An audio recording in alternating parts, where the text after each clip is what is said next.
Hello YouTube vintage radio collectors.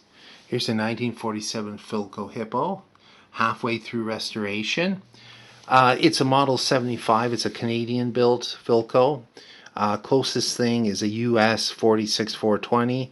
Little different tube lineup.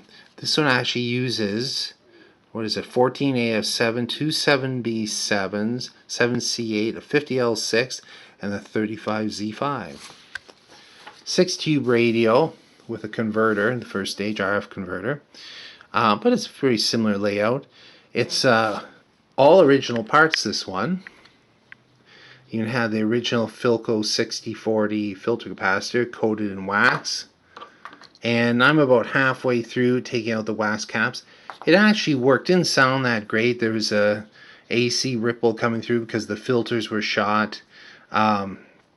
Very little volume coming out of it, but I could make out stations, and so it's going to be, this is the most likely culprit. I'm using these orange dip ones, and with a lot of these Philco radios, I find the tube sockets and the wiring is very tight, very little slack between stages. And one thing they do, like here's one here, here's a tube pin that's being used as a common B- point. There's a B- point here. And like there's 1, 2, 3, 4, 5 on that lug, so it makes desoldering them a bit of a pain. I put in a terminal strip here just under one of the screws that holds the speaker. It's an electromagnetic 4x6, still in great shape. No rips or anything on it yet. I'll try not to put my finger through it.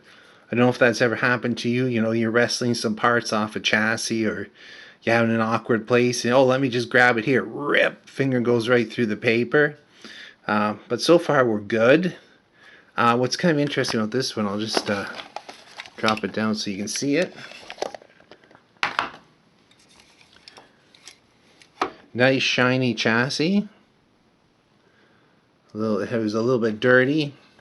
The radio was seriously dirty. I think this one failed years ago and was put in, in a dirty furnace room or garage or even an attic.